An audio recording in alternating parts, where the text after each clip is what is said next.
If you ask any turtle collector what the holy TMNT Grail toy is, they'd probably answer with Scratch the Cat.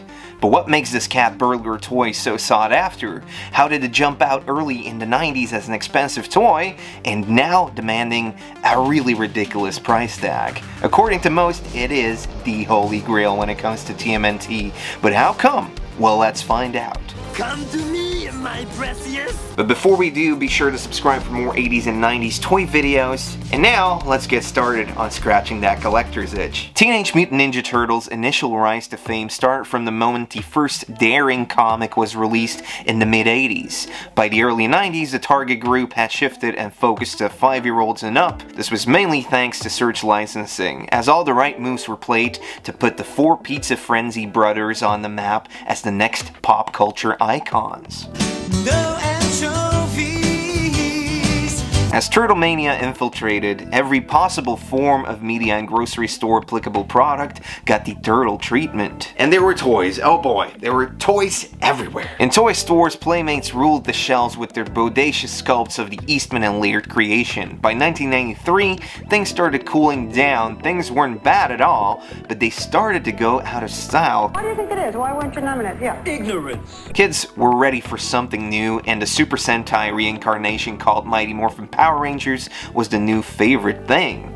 The TMNT toy line would keep going till 1998, but one figure would receive the Holy Grail status early on for collectors of this decade-long lasting toy line. And the toy in question is obviously Scratch the Cat. Released in 1993 as one of the last brickback regular characters, you could find Scratch originally retailing for $3.99. The crafty Crook Cat is a mutated brown cat in black and white striped jailer outfit, sporting the number 9. He comes with a couple of accessories as well, like his swindling sidekick Jailbird, a bag of burgled loot, his criminal cake gun, and felonious fish club.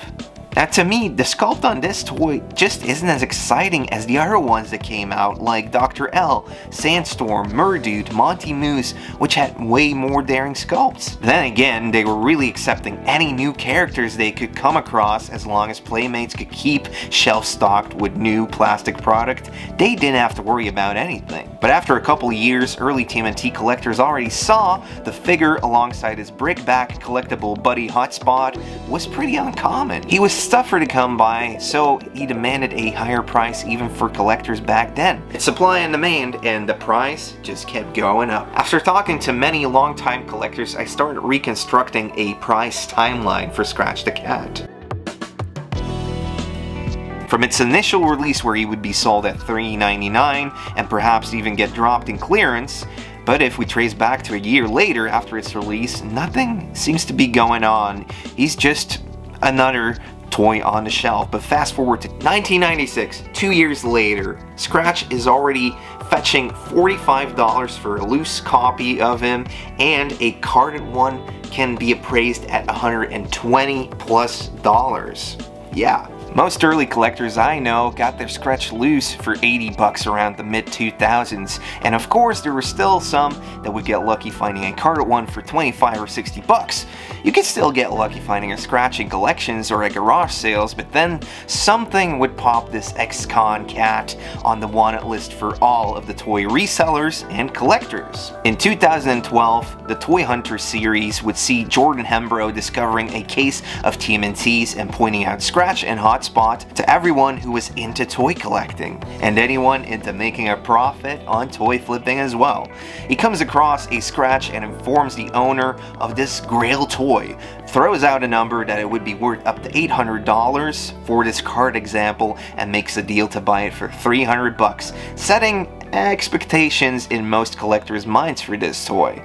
He also gives us some insight on why the toy is so rare. Yeah, he was short-packed. If you had a pack of 24 Turtles action figures, you would get a couple doubles, but only one Scratch was added into each box, for example. So we have rarity checked, and that's where the origins for this demand lies. It doesn't seem to be nostalgia, but what is the origin of this cool cat? Because, I mean, I don't remember seeing him in the cartoon or anything, or in the live-action movies, did you?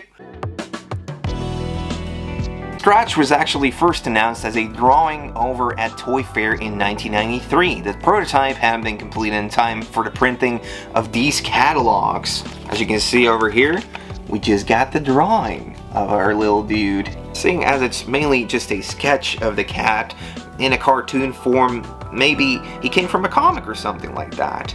On the actual released one, on the back card, you always get a bio. So let's take a look at that. Let's figure out where this crazy cat is coming out of. He's been sentenced to 9 life terms. He's busted out of jail 9 times. Now this flea-bitten feline is free to frolic in the Fetid Foot clan.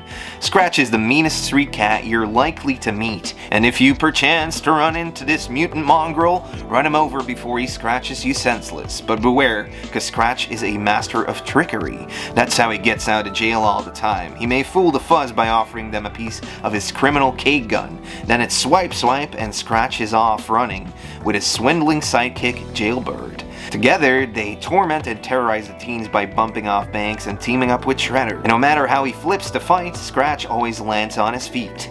So don't cross Scratch bad, or he'll cross you out. And that's pretty much all the information you're gonna get.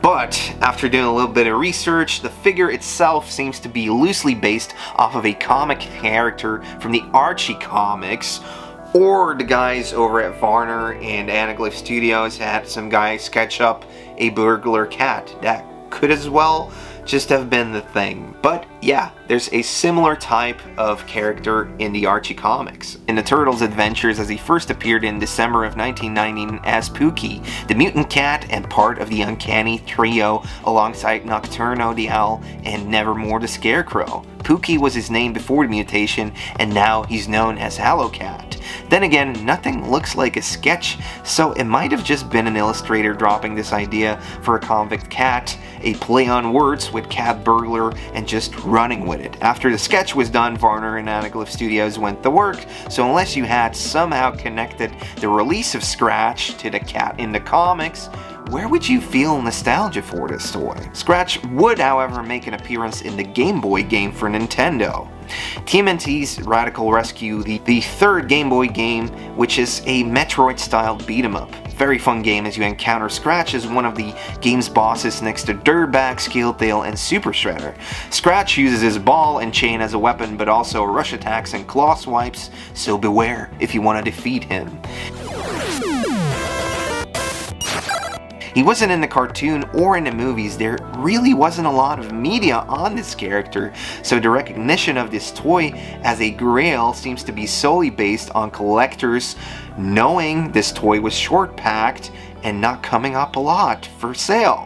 And the toy only had a small retail window as it wasn't part of any of the reissue series of the 1997 or 1998 ones done by Playmates. The 1993 is the only version out there. So we know this cat has got Grail status, but is there really any nostalgia to like a small amount of toys getting out there, kids perhaps playing with it? Not a lot of kids have this toy.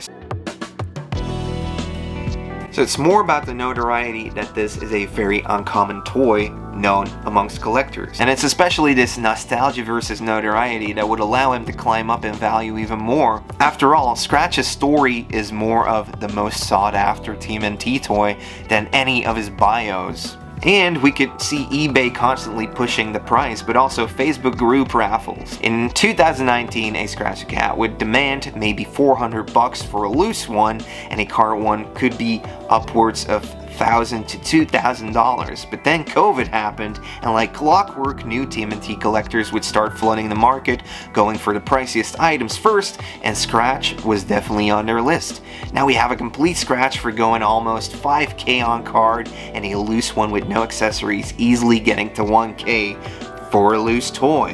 Although some listings will still help you get them at $700 or $800. The collector stake in the toy market can really be seen and measured in the adult collectible market, where Super 7's Ultimate line would pay homage to the Playmates toys with highly detailed and articulated toys of the Teenage Mutant Ninja Turtles OG releases.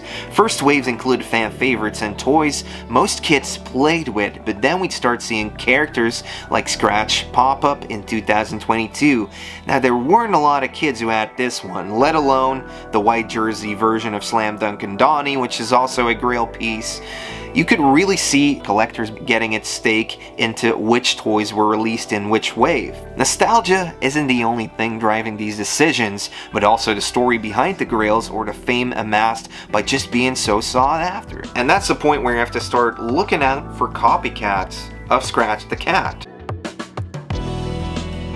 So buyers beware of reproductions. Get out of there! You got it. Let's see if Joey's that smart. When a toy demands this kind of money, there's going to be scammers on the scene. Luckily, it's easier to fake a Wonder Bread He-Man, but still reproductions have made their way into collections. Either the collector didn't find Scratch, or he didn't want to dish out the high price he demands. This one was actually in a collection I recently acquired, and over here you can see obvious tells, but just like with the NECA movie turtles, there's a lot of crazy accurate ones out there as well, so be sure to get yours off of a community verified seller or collector, or find them so cheap that you just can't say no to it and you just go for it. If we place this one next to an actual hotspot, you can definitely see some differences in the quality, but also in just the way he weighs or the way the limbs move. This one is obviously a fake, but I have to say there's some crazy accurate replicas out there, so be sure to check all the description you find on these listings. Now, as far as owning a Scratch goes for me, he's just priced out of my league, and I've seen a ton of them actually. He isn't as uncommon as you would think. There's way more uncommon Grails in the TMNT world.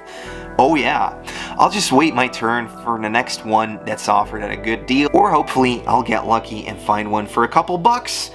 Maybe I should have bought it 6 years ago when I got one offered to me for just $200, but yeah, that was a ton of money back then. Buyers forget.